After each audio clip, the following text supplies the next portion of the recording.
Hello friends, my name is Kajal और आप सभी का स्वागत है मेरे चैनल पर। और आज के इस वीडियो में हम डिस्कस करेंगे, आपका सब्जेक्ट बाल विकास है और आज हम वही प्रश्न डिस्कस करेंगे जैसे कि किसी भी एग्जाम में, जैसे कि 2016 में, 2015 में, ठीक है, जितने भी प्रश्न पूछे हुए हैं वही प्रश्न डिस्कस करेंगे जो कि आपके एग्जाम के लिए बहुत ही हेल्पफुल होने वाले हैं, क्योंकि इससे आपको ये पता चलेगा कि आपके एग्जाम में जो अति लघु है उसके प्रश्न कैसे पूछे जाते हैं। और ये जो प्रश्न है ये राजन सीरीज से हम डिस्कस कर रहे हैं, तो आप बहुत ही अच्छे से, ठीक है, तो आप बहुत ही अच्छे से प्रिपेयर किया है, आप वहां से जाकर देख सकते हो। तो सबसे पहला आपका प्रश्न यही है जो बीटीसी 2016 का पूछा हुआ प्रश्न है कि अशिक्षित व्यक्ति बालकों के बुद्धिमापन किस परीक्षण से ले सकते हैं।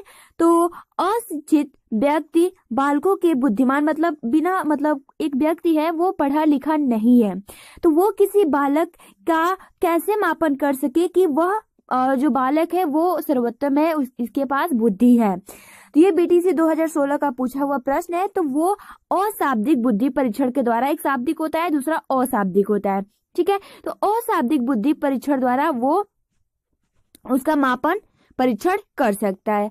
अगला आपका प्रश्न है कि कोहलर ने अपने व्यक्तित्व के सिद्धांत का प्रतिपादन किसके ऊपर प्रयोग किया था।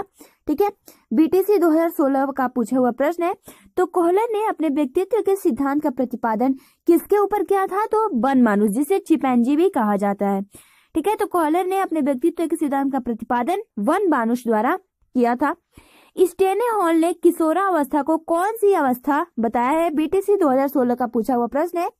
तो स्टेने हॉल ने किशोरावस्था को बड़े बल, तनाव, तूफान तथा विरोध की अवस्था बताया है। अगला आपका प्रश्न है कि हॉल ने सीखने का कौन सा सिद्धांत प्रतिपादित किया है। बहुत ही आईएमपी प्रश्न है।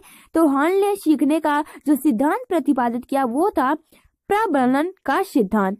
गुथरी का सीखने का सिद्धांत बताइए। तो गुथरी का सीखने का सिद्धांत समीपता का सिद्धांत है। संज्ञानात्मक विकास का सिद्धांत किसका है। तो संज्ञानात्मक विकास जो है वो है जीन पियाजे का। सामाजिक विकास के सिद्धांत का प्रतिपादन किसने किया था। तो सामाजिक विकास के सिद्धांत का प्रतिपादन व्योगास्की ने किया था। वह प्रवृत्ति जो बालक में होने पर किसी वस्तु, व्यक्ति या प्रतिक्रिया पर प्रति ध्यान केंद्रित करता है और उससे उसका लगाव हो जाता है, वो कहलाता है रुचि। बीटीसी 2015 और 2015 सेकंड का पूछा हुआ प्रश्न है। जब बालक किसी तथ्य कार्य को दूसरे बालक के तथ्य कार्य को देखकर उसकी तरह सीखता है, यह सीखने की कौन सी विधि कहलाती है। तो यह अनुकरण विधि कहलाती है। ठीक है, यहाँ निरीक्षण विधि भी लिखा है, तो आई थिंक ये भी हो सकता है, क्योंकि आपको पता है कि जब एक बालक किसी दूसरे बालक के कार्य को देखकर करता है, सीखता है, तो वह अनुकरण हो जाता है, बट यहाँ निरीक्षण विधि दिया है। अगला आपका है कि अन्य बातों के समान होने पर बालक कई बार अभ्यास करते करते कोई चीज सीख ले, तो सीखने की यह विधि थॉर्नडाइक की किस विधि के अंतर्गत आती है। तो वो आती है, बीटीसी 2015 और का पूछा हुआ प्रश्न है, तो वो आती है प्रयत्न और भूल विधि। ठीक है, हम मतलब प्रयत्न करके और गलती करके और उससे सीख भी सकते हैं, क्योंकि हम एक बार गलती करेंगे, दो बार, लेकिन हम तीसरे बार में हमको पता चल जाएगा कि किस तरह से हम ये काम करेंगे तो ये हो जाएगा। ठीक है, तो हम गलती करके, प्रयत्न करके भी सीख सकते हैं। अगला आपका प्रश्न है कि जब एक कुत्ते के सामने पहले घंटी बजाई जाती है, ठीक है, जब एक कुत्ते के सामने पहली घंटी बजाई जाती है, फिर उसी के सामने भोजन का टुकड़ा दिया जाता है, तो कुत्ता क्या करता है, लार स्रावित करता है। यह प्रक्रिया कई बार होने के बाद प्रयोगकर्ता द्वारा घंटी बजाने के बिना भोजन दिए ही कुत्ते द्वारा लार स्राव करना किसके कौन से सिद्धांत के अंतर्गत आता है। मतलब एक बार क्या होता है, बीटीसी 2015-2019 का पूछा हुआ प्रश्न है, जो कि बहुत ही आईएमपी प्रश्न है। इसका कहने का मतलब क्या है, ठीक है, एक बार क्या होता है कि एक कुत्ता होता है, ठीक है, एक कुत्ता होता है और कुत्ते के सामने पहली घंटी बजाई जाती है, मतलब पहली घंटी बजाई जाती है और फिर उसके सामने भोजन का टुकड़ा दिया जाता है, और जैसे ही भोजन का टुकड़ा दिया जाता है वो लार स्रावित करने लगता है। लेकिन यह प्रक्रिया कई बार हो जाने के बाद प्रयोगकर्ता द्वारा घंटी मतलब जो मतलब घंटी बजाता है वो अगर घंटी भी ना बजाए, ठीक है, घंटे बजाने की बिना भोजन दिए ही कुत्ते क्या करता है, लार स्राव करने लगता है। क्योंकि जब वो घंटी बजता है तो उसको पता चल जाता है कि अब हमारा मतलब भोजन आएगा, तो उसको पहले से ही लार, अगर हम भोजन का टुकड़ा नहीं देंगे तो उसका पहले से ही लार स्राव होने लगेगा। तो इसका मतलब ये है, ठीक है, बहुत ही अच्छे से। तो ये किस के अंतर्गत, किस सिद्धांत के अंतर्गत आता है, तो यह पावलोव के सिद्धांत के अंतर्गत आता है। क्योंकि उसको पता है कि जब घंटी बजती है तो हमें भोजन दिया जाता है, ठीक है। तो एक बार किया, दो बार, बार बार प्रक्रिया करने से उसको पता चल जाता है घंटी क्यों बज रहा है और ये हमारे भोजन का टाइम करने के लिए बज रहा है। तो जैसे ही घंटी बजता है तो उसका लार स्रावित होने लगता है। यह किस सिद्धांत के अंतर्गत आता है, तो संबंध प्रतिक्रिया का सिद्धांत के अंतर्गत आता है, जिसका सिद्धांत दिया है वो दिया है पावलोव ने, ठीक है। बहुत ही आईएमपी प्रश्न है, इसको आप अच्छे से याद कर लीजिएगा। अगला आपका प्रश्न है कि जीन पियाजे ने बालक के संज्ञानात्मक विकास के अंतर्गत अनुकूलन क्रिया का विभाजन किन दो उप प्रक्रियाओं में किया था। तो जीन पियाजे ने बालक के संज्ञानात्मक विकास के अंतर्गत अनुकूलन क्रिया का विभाजन किन दो उप प्रक्रियाओं में किया था। बीटीसी 2015 का पूछा हुआ प्रश्न है। तो पहला तो है आत्मसात्करण, दूसरा है व्यवस्थापन। 55 आपका प्रश्न है कि जीन पियाजे द्वारा प्रतिपादित बालक के संज्ञानात्मक विकास के संबंधित तीसरी अवस्था क्या कहलाती है। बीटीसी 2016 का पूछा हुआ प्रश्न है। तो जीन पियाजे द्वारा प्रतिपादित बालक के संज्ञानात्मक विकास के संबंधित तीसरी अवस्था है वो है मूर्त संक्रिया काल। 56 आपका प्रश्न है कि बालक के संवेगात्मक विकास से संबंधित विकासात्मक सिद्धांत का प्रतिपादन किसने किया, जो कि बहुत ही आईएमपी प्रश्न है कि बालक के संवेगात्मक विकास से संबंधित, ठीक है, संवेग विकास से संबंधित विकासात्मक सिद्धांत का प्रतिपादन किसने किया। 2015 का पूछा हुआ प्रश्न है। तो वो किया जीन पियाजे ने विकासात्मक सिद्धांत का प्रतिपादन किया है। गिलफोर्ड ने बुद्धि के त्रि-आयाम सिद्धांत के अंतर्गत किन तीन विधाओं में मानसिक योग्यता को वर्गीकृत किया है। बीटीसी 2015 का पूछा हुआ प्रश्न है। तो तीन विधाएं हैं विषय वस्तु, संक्रिया, उत्पाद। युंग ने सामाजिक अंतरक्रिया के आधार पर व्यक्तित्व को किन किन भागों में वर्गीकृत किया है। बीटीसी 2015 का पूछा हुआ प्रश्न है। तो युंग ने सामाजिक अनुक्रिया के आधार पर व्यक्तित्व को तीन भागों में वर्गीकृत किया है, ठीक है। कहीं कहीं जुंग भी होता है, यहाँ युंग लिखा है, ये आपको ध्यान में रखना होगा। कहीं जुंग होता है तो कहीं युंग होता है। तो जुंग ने सामाजिक अनुक्रिया के आधार पर व्यक्तित्व को तीन भागों में वर्गीकृत किया है। पहला तो अंतर्मुखी, दूसरा बहिर्मुखी और तीसरा है उभयमुखी। आपको पता होगा कि अंतर्मुखी क्या होता है, बहिर्मुखी क्या होता है, उभयमुखी क्या होता है। अंतर्मुखी वह होता है जिसमें एक व्यक्ति होता है जो ज्यादा नहीं बोलता है, मतलब बहुत ही शांत बैठा रहता है, समूह में उसको रहना पसंद नहीं है, ठीक है, उसे हम अंतर्मुखी कहते हैं। और जो बहिर्मुखी वाले लोग होते हैं वो उनको समूह में रहना पसंद है, वो किसी भी जगह पर बहुत ही ज्यादा बोलते हैं और अपने आप को समायोजित कर लेते हैं, बहुत ज्यादा लोग रहते हैं, वो बहिर्मुखी हो गया। अब उभयमुखी में दोनों ही आ जाते हैं, अंतर्मुखी वाले लोग भी आ जाते हैं और बहिर्मुखी वाले लोग भी आ जाते हैं। अगला आपका 59 प्रश्न है कि वह मानसिक प्रक्रिया जिसमें संगठित और व्यवस्थित रूप में चिंतन किया जाता है क्या कहलाता है। तो वह मानसिक प्रक्रिया जिसमें संगठित और व्यवस्थित रूप में चिंतन किया जाता है क्या कहलाता है। बीटीसी 2015 का पूछा हुआ प्रश्न है। तो वह मानसिक प्रक्रिया जिसमें संगठित तथा व्यवस्थित रूपों में चिंतन किया जाता है वह तर्क कहलाती है।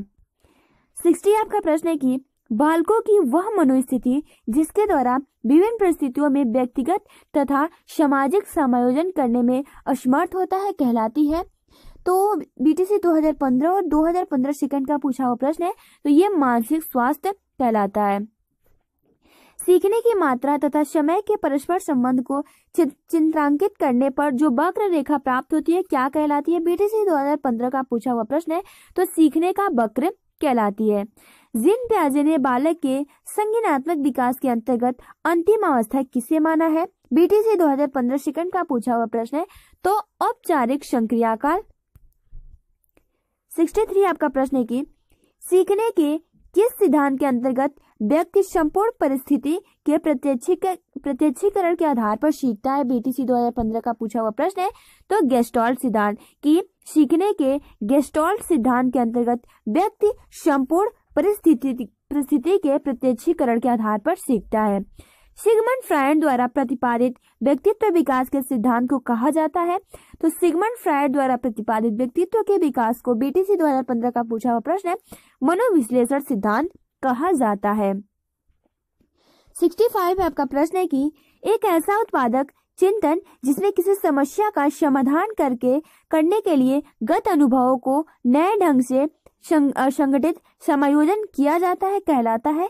तो वो तर्क कहलाता है। आप तर्क के जितने भी डिफिनीशन देखोगे ना बहुत ही मतलब अलग। आप पहले क्या देखिए संगठन, और एक बार हमने कल मतलब इसके पहले वाले वीडियोस में डिस्कस किया था कि तर्क की परिभाषा क्या होती है। तर्क की परिभाषा ये होती है कि जब किसी हम लक्ष्य उद्देश्य को ध्यान में रखते हुए उसको क्रमानुसार क्रमबद्ध तरीके से उसके बारे में चिंतन करते हैं उसे तर्क कहते हैं। और यहाँ देखिए ये भी यही है कि एक ऐसा उत्पादक चिंतन जिसमें हम किसी कोई समस्या हमारे सामने आ जाती है उसको समाधान करने के लिए हमें जो पहले का अनुभव होता है हम उस अनुभव को नए प्रकार से नए ढंग से संगठित नए प्रकार से संपादित ठीक है करते हैं। समायोजन जिस प्रकार हम करते हैं उसे हम कहते हैं तर्क। तो ये आप इसको अच्छे से याद कर लीजिएगा। तर्क से रिलेटेड 100% प्रश्न पूछेगा। बालक में पाए जाने वाले जन्मजात अभिप्रेरकों के नाम बताइए। बीटीसी 2015 का पूछा हुआ प्रश्न है।